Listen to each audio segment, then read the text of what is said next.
Okay, so today we're going to talk about reflection and the speed of an electromagnetic wave. You should have this copy right here of these guided notes. Now, the human eye can perceive only an extreme small fraction of the electromagnetic spectrum, and that is the visible light spectrum. Light waves are electromagnetic waves which consist of periodically changing electric and magnetic fields and move through a vacuum at 3.00 times 10 to the 8th meters per second. And that is an important number because that is the speed of light. And it's represented by the letter C, and nothing can move faster than the speed of light. So everything, all electromagnetic waves move at 3 times 10 to the 8th meters per second. That's like 300,000 meters per second. So every one of these waves, radio waves move that fast, microwaves, infrared, visible light, ultraviolet, X-rays, and gamma rays. Now they differ though in their wavelengths and frequency. The longer the wavelength is to the left, so you got radio waves, microwaves. And as you go to the right, the shorter the wavelength. And the shorter the wavelength, the more energy. So gamma rays would have the most energy. And then next would be X-rays. And radio waves would have the least amount of energy. And it's also deal with frequencies. Remember, the longer the wavelength, the lower the frequency, so you would have less energy. The shorter the wavelength, the higher the frequency, and you would have more energy. And these wavelengths are measured in meters, although a lot of times you'll see them, since they're so small, so they'll be in units of nanometers. In the visible light spectrum, within that we have this saying, we have Roy G. Biv. If you can remember that. That's the colors of white light. You have red, orange, yellow, green, blue, indigo, and violet. So the red is, farthest to the left, so it has the longest wavelengths and the least amount of energy. And violet is more to the right, so it's got the shorter wavelengths, the higher the frequency, and the more energy. So the most energetic color would be violet. The least energetic would be red. And all those colors together make up the colors of the rainbow and make up white light. You can run white light through a prism and it will separate into all the different colors of the spectrum there. Now, radio waves are light waves, not sound waves. That's a misconception. These electromagnetic waves are different than sound waves. Sound waves need a medium to travel through. Electromagnetic waves can travel through empty space and through a vacuum. They don't need a medium. So radio waves, like I said, have the longest wavelength and therefore the smallest frequency, whereas gamma rays have the shortest wavelength and the highest frequency. But remember, all light travels at the same speed, 3.00 times 10 to the 8th meters per second. And we have an equation here that we're going to be using. It's very similar to one we'd already used in the last unit. If you remember, in the last unit we talked about wave speed, and we used, velocity of a wave is equal to the frequency times the wavelength. That lambda there stands for wavelength. So you need to know that for this equation, though, with electromagnetic waves, we, instead of a V, we use C because it's always going to be the same thing. Speed for those is always going to be 3.0 times 10 to the 8th, and it's in meters per second. And then, of course, your frequency, F is for your frequency. And the units for frequency is hertz. And then that lambda there is your wavelength. And since your speed is in meters per second, you need your wavelength in meters. So if it gives you a wavelength in something besides meters, you're going to have to convert it to meters.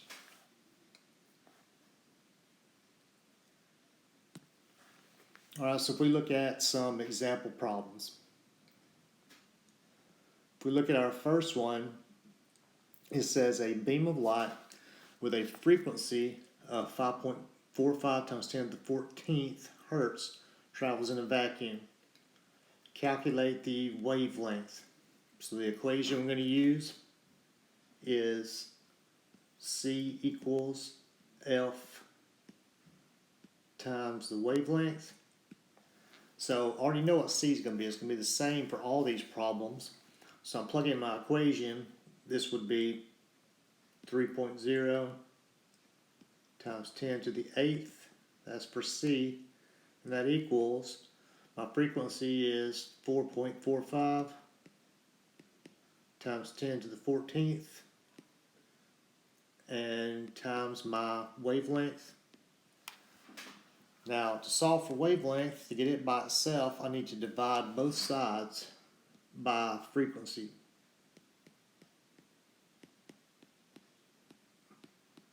So I'll divide that by itself, and then I'm bringing it under here, and I'm going to divide it.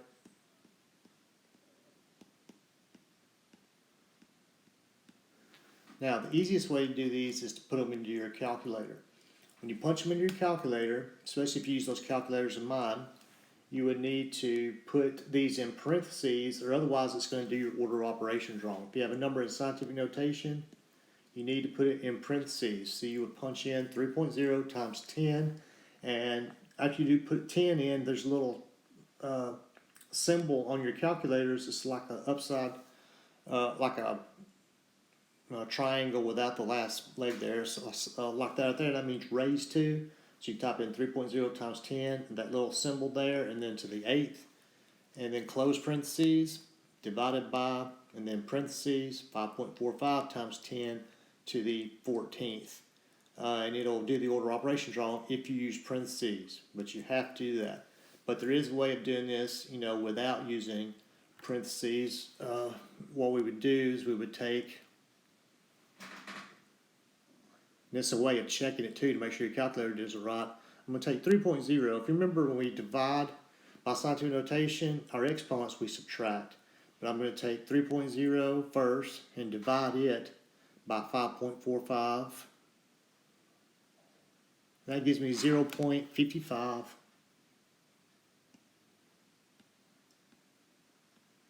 And then I'm going to have an exponent. Well, I'm going to subtract my exponents. I subtract 8 minus 14, and that's going to give me negative 6.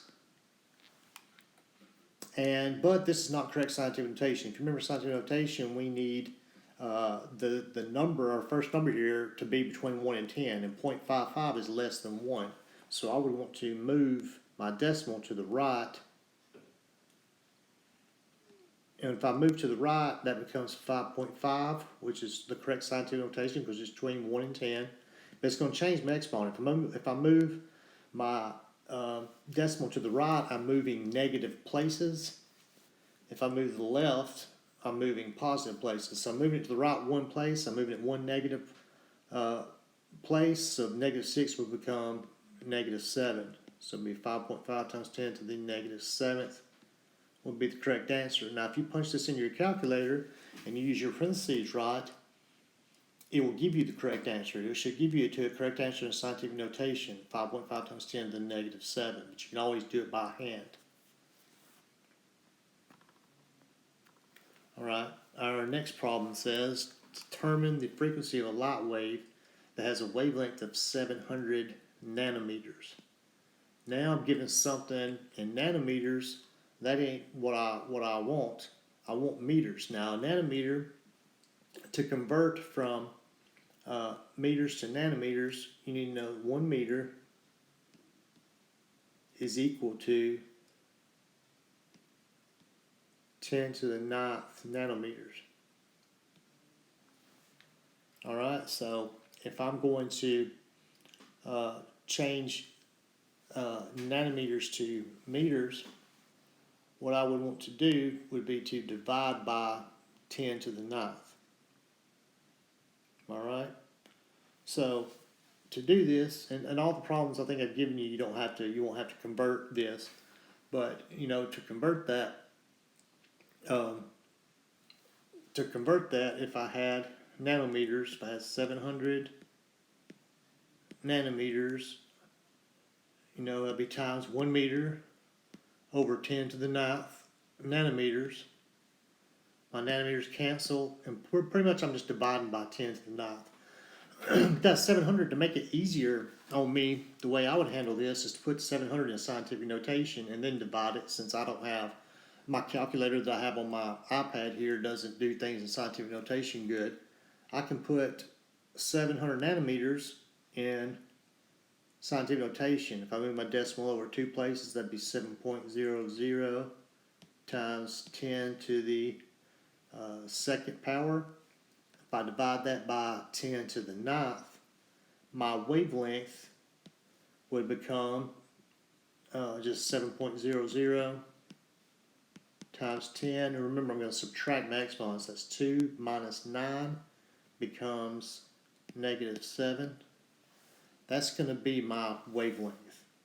Now, I don't think you'll have to do that on any of the problems I gave you, but if you do, that's how you would convert meters to nanometers. Now I'm going to erase this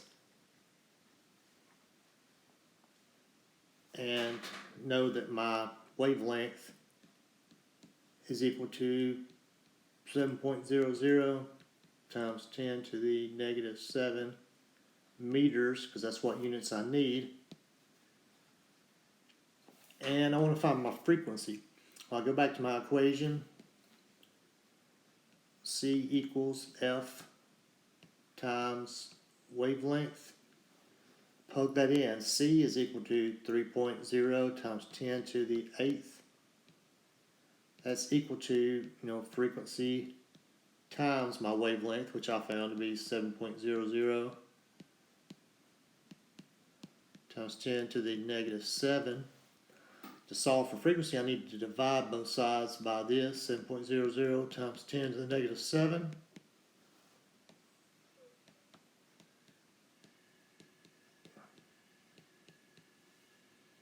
You'll cancel out on that side. And again, you punch it into your calculator, put parentheses around that, and use your little, you punch it in, 3.0 times 10, that little raised sign there to the 8th, divided by 7.0, in parentheses, 7.00 times 10 to the -7. It'll give you the right answer. Now I'm going to do it like, doing it by hand. Since my calculator won't do it in scientific notation, I'll take 3.0 divided by 7.0. That gives me 0.428. Around that's 2 decimal places. That's going to be 0.43 times 10 to the, and remember again, my units, I'm going to subtract my exponents. So that would be 8 minus -7. So we have 8 minus -7. If I have two negatives that are together, they add, so 8 plus 7 would be 15. So that would be, my exponent would be 15. But that's not correct scientific notation. To put it in correct scientific notation, I need to have a number between 1 and 10. 0.43 is less than 1, so I need to move my decimal over 1 place, and that becomes 4.3 times 10 to the, and remember, if I move to the right my decimal 1 place, I need to subtract 1 from my exponent, so 15 minus 1 equals 14. And then the unit's frequency is hertz. That would be my correct answer. But again, use your calculator, and it should give you that exact answer right there. Okay, our last one, these problems are really simple. What is the frequency of green light that has a wavelength of 5.5 times 10 to the -7? So again, I start with my equation. C equals F times wavelength. C is 3.0 times 10 to the 8th equals frequency times 5.5 times 10 to the -7. Solve for F. I need to divide both sides by 5.5 times 10 to the -7. So I'm going to cancel on that side. Then I divide it here. Again, you punch in your calculator, use parentheses around both numbers. Punch in parentheses, 3.0 times 10 to the 8th, divided by parentheses, 5.5 times 10 to the -7. close parentheses, and equal sign, and it'll give you the right answer. But I'm going to do it like if I don't have a calculator or I don't have one to do scientific notation. If I take 3.0 divided by 5.5, I get 0.545, 2 decimal places. That would round to 0.55, and then times 10,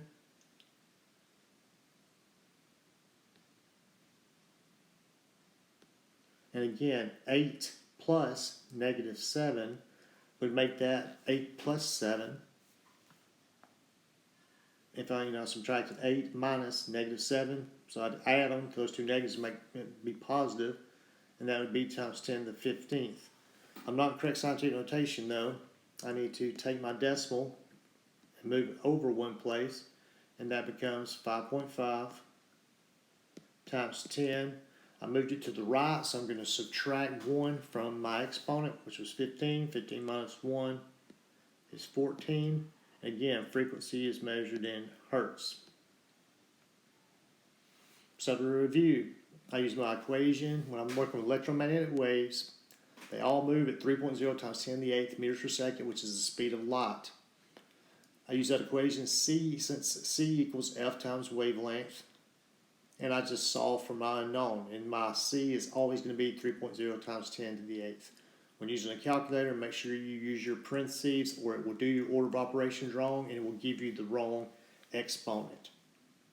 And you can double check it by doing it by hand if you like. So those problems are pretty simple. You shouldn't have any problems with that. Now, ray diagram. A ray is used to indicate the direction a wave travels. A ray is a straight line that is drawn at right angles to a wavefront and points in the direction of wave travel. An incident ray, and this is important, an incident ray is a ray that originates in a medium and is incident on a boundary or interface of that medium with another medium. A reflected ray is a ray that is rebounded from a boundary or interface. A refracted ray is a ray that results from an incident ray entering a second medium or traveling, or second medium of different optical density. And then the normal is a line drawn perpendicular to the barrier or to the interface between two media at the point where an incident ray strikes. Now don't worry about a refracted ray. We're going to talk about that in a day or two. We're just worried about reflection.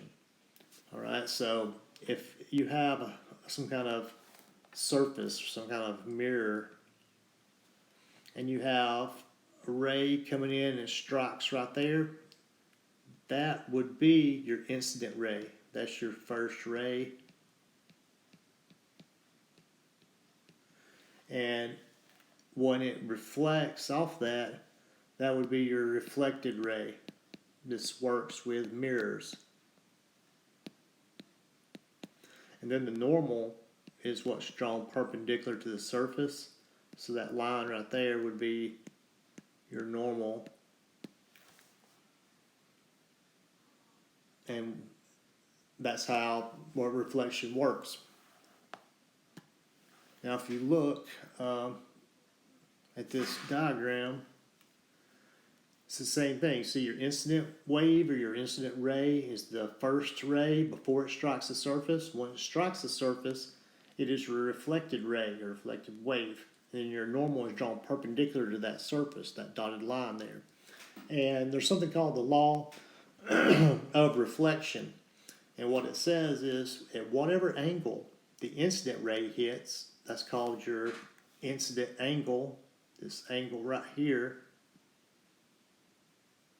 Whatever angle it hits at, it's going to reflect at the same angle. So your refracted angle, theta r, is going to be the same as your incident one. So if it strikes the surface and your incident angle, we'll just say was 45 degrees, it's going to rebound at the same angle. Or if it was 70 degrees, it would rebound at 70 degrees. So that's the reflection of light. The law of reflection states that the angle of incidence is equal to the angle of reflection. The angle of incidence is the angle between the incident ray and a normal to the surface at the point where the ray strikes the surface. The angle of refraction is the angle between the reflected ray and the normal to the surface at the point of reflection. So if you notice on your diagram here, you got your incident ray right here. It strikes the surface at a certain angle here, your theta I, your incident angle, you know, and that's your normal drawn perpendicular there to the, and then it's going to rebound, and this theta R here, this angle here is going to be the same as your incident angle. So if this angle was, we'll just give it a number, 25 degrees, it's going to rebound, and your refracted angle is going to be 25 degrees also. And that's what the law of reflection is. Okay, so your assignment now is to complete the worksheet on speed of electromagnetic waves, and they'll work just like the problems I worked in a while ago.